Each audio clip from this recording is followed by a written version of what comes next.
во 2009 година владата на ВМРО ДПМН ги намали стапките на придонесите за здравствено осигурување за 20%, од 9,1% на 7,3%. Тоа создаде дупка во Фондот за здравствено осигурување, која дупка беше санирана во 2011 година на грбот на невработените лица, со тоа што се укина правото на сите невработени лица да земаат автоматски сини картони. На кој начин се дискриминира една социјално загрозена категорија граѓани. Движењето за социјална правда Ленка во 2011 истата година поднесе 5 представки до Уставен суд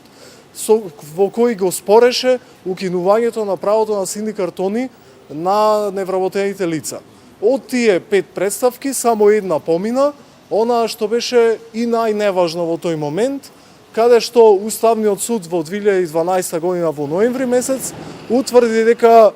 не треба да се поатоците кои ги даваат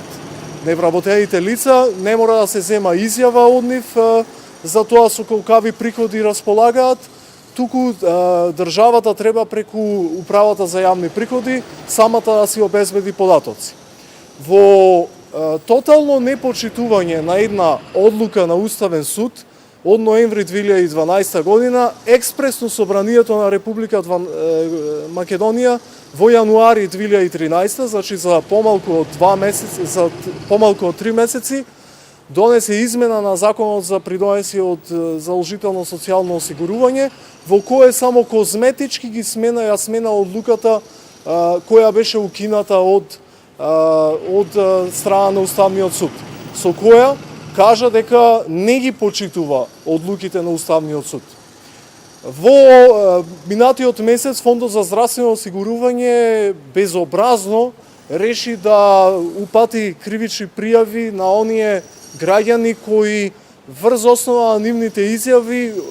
Фондот за здравствено осигурување утврди дека дале неточни информации со можност од упатување во казнено-поправни домови на околу 15.000 граѓани. Тоа беше причината зашто левичарското движење Солидарност да ја спори измената и дополнувањето донесено од собранието во јануари 2013 година, бидејќи тој се дрзна да оспори одредба на Уставен суд. Ова представка има дополнителна димензија, значи не само што ќе овозможи Фондот за здравствено осигурување кривично да поднесува кривични пријави во однос на невработените лица, туку ќе му дозволи на Уставниот суд да си го обели образот, да си го обрани достоинството што му го наруши собранието на Република Македонија, и она што од судот едноставно се бара е повторно да ја изгласа, да ја донесе одлуката која веќе ја донесе во ноември 2012 година, и на тој начин да си го одбрани достоинството. Зашто ако Уставниот суд си го погази своето достоинство, отфрлувајќи оваа представка, тогаш се поставува прашањето зашто останатите граѓани да го ценат Уставниот суд кога тој сами од себе си не се цени. Во септември минатиот месец околу 15.000 граѓани излезе податок во јавноста дека е поднесено кривична пријава од Фондот за здравствено осигурување. Дали во меѓувреме Фондот за здравствено осигурување ја има повлечено ова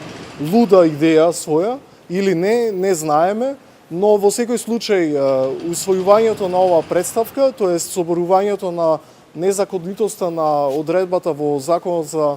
придонеси од задолжително социјално осигурување, ќе значи дека и во иднина Фондот за здравствено осигурување ќе биде спречен да постапува на ваков начин. Дефинитивно се кршат човековите права во Република Македонија. Република Македонија е според член 1, значи основниот член на Уставот, социјална држава.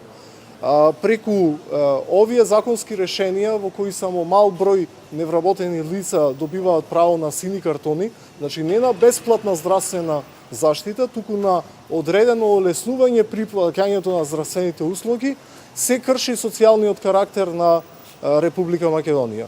Пари за сиромашните во една држава која се прокламира за социјална мора да има, особено мора да има кога се гледа дека пари се трошат за тотално ненаменски за сосема други работи.